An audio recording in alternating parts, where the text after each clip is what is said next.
Part 3, Spring 1974, Brisbane to Mackay. After an enjoyable time moored near the Brisbane CBD, it was time to move on. Out of Brisbane and Moreton Bay. And up to Mooloolaba. River entrance between two training walls. Removing the current marina. Around to the Mooloolaba Yacht Club.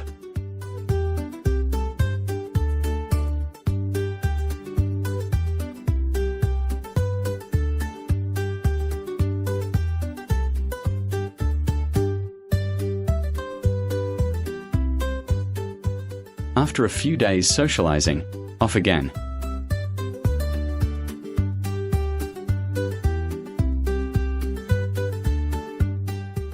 Mooloolaba to Wide Bay. Overnight in Wide Bay to wait for the right tide to cross the Wide Bay Bar.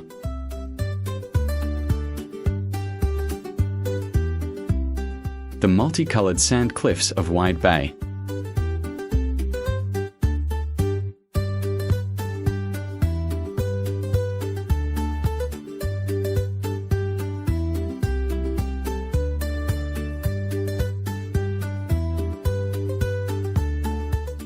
Over the Wide Bay Bar. Through the sandy straits. To anchor outside the Urangan Boat Harbour, entrance too shallow. Urangan to the Burnett River, anchoring just inside, to wait for the morning tide.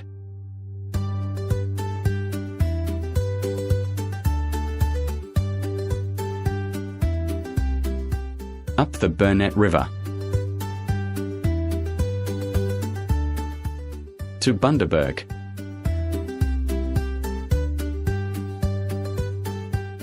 On the weekend, the local sailing club was active with races.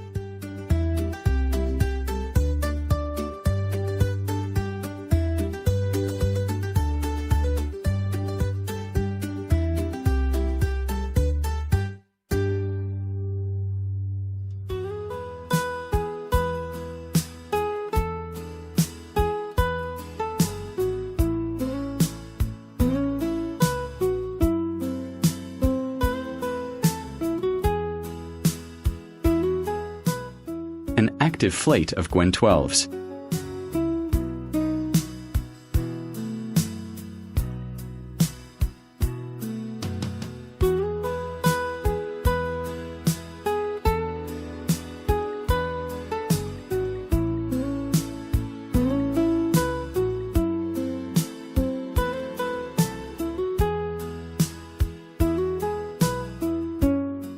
Oops, river bottom.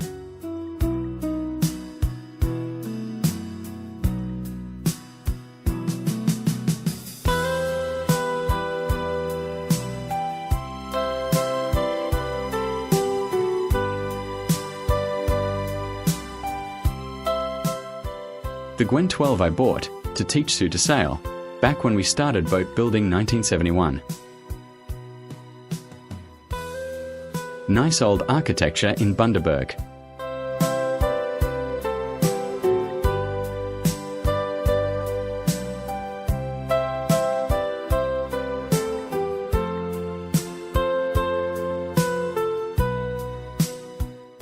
Where would Bundaberg rum be without sugar?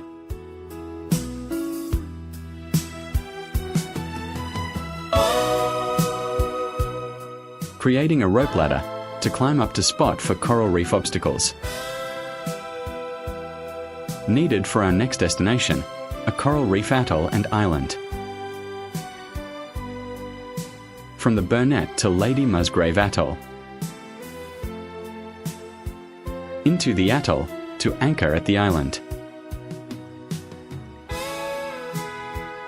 Lots of coral bommies to avoid, using my viewing point.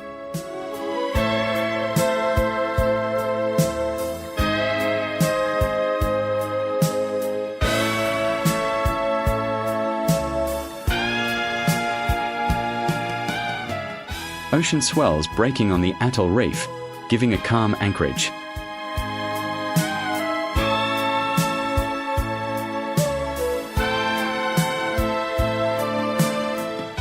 The coral rubble gets broken down by wave action to fine sand.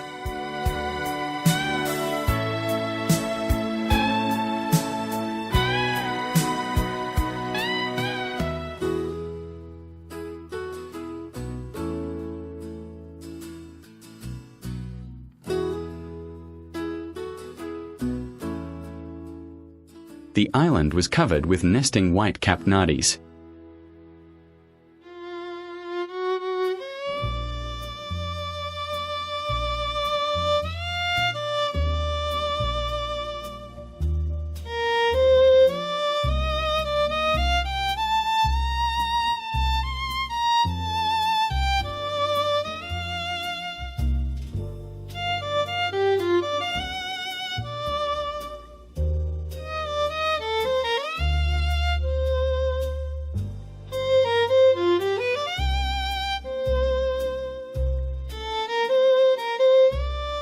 And there were the mating green sea turtles.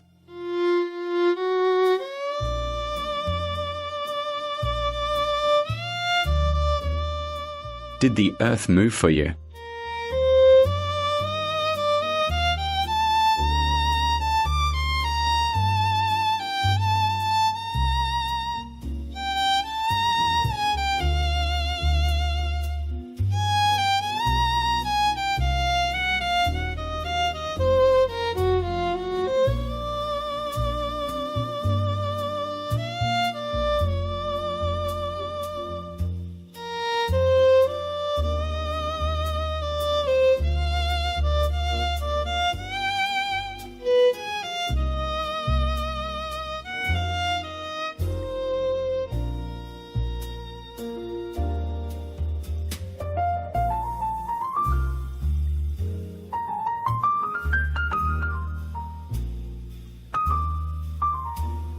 When is that dam tide coming back in?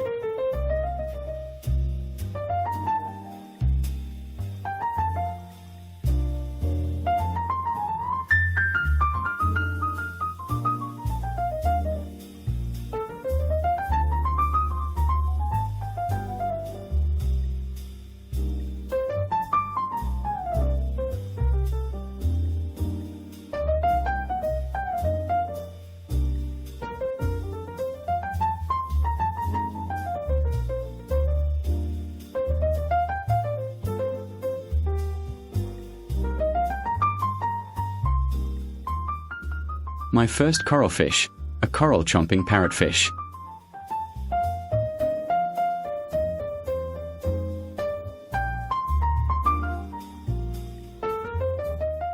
Lady Musgrave to Pancake Creek.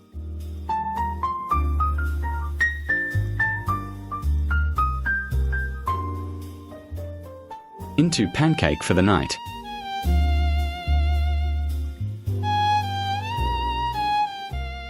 Pancake Creek to Gladstone. Gladstone is the fourth largest coal export terminal in the world.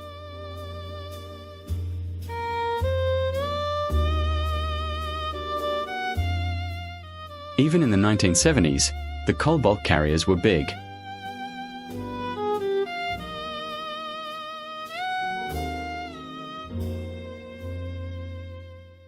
Into Auckland Inlet at Gladstone. The large marina not there in the 1970s.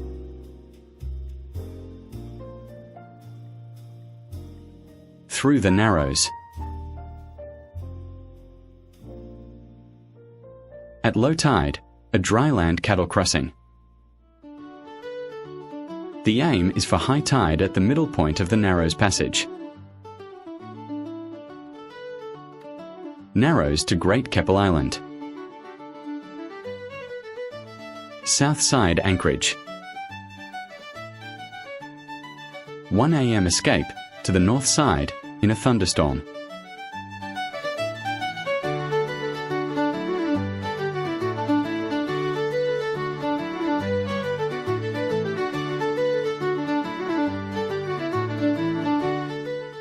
Sea eagle's nest.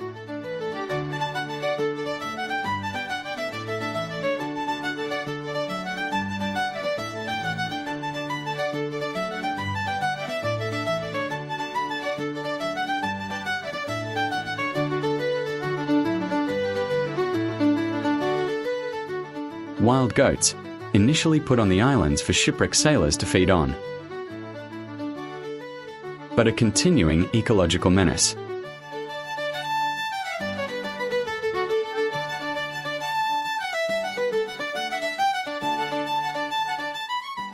On the tidal flats near our anchorage,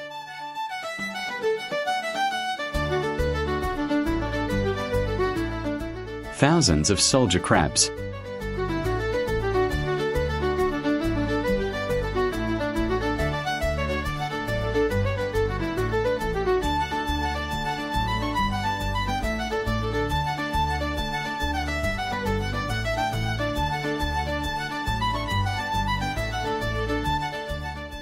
From Keppel up past Port Clinton,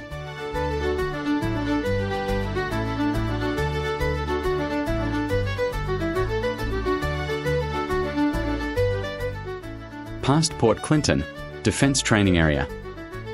Our first anchorage in 1977 on our return to Australia. To Island Head Creek. Into Island Head Creek.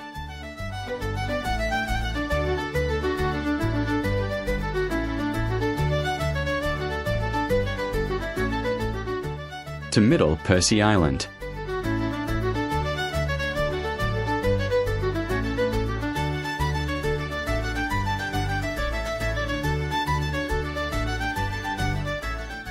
Middle Percy Anchorage.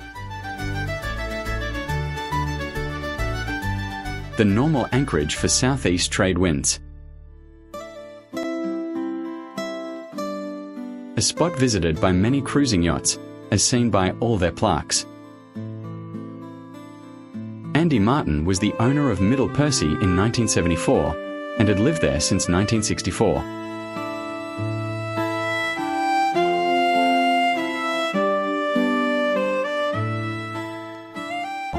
The Islander, built by previous Percy owners the Whites in 1938. Andy's sign, "Welcome one and all."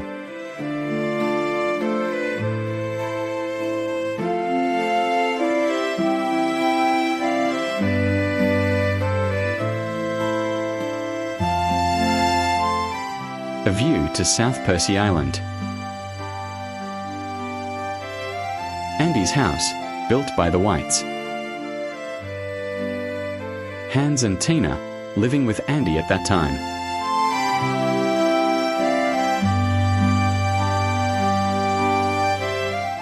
Tina, a grandmother, but living an adventurous life.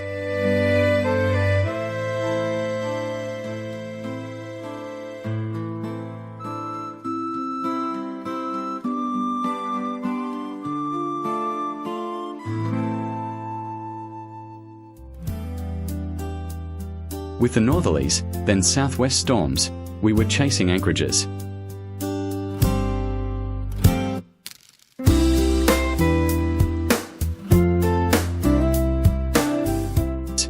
Finally, into a tidal lagoon. Only accessible at high tide.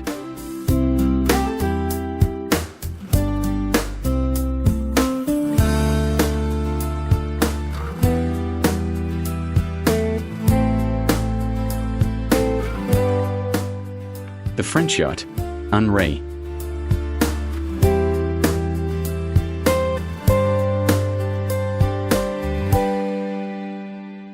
From Percy to Mackay. Mackay Harbour.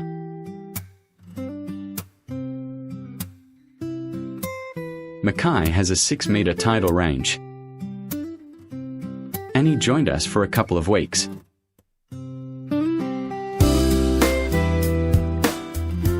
With Annie on board, we sail up to the Whitsunday Islands. We explore the islands for a time, then sail on to Townsville.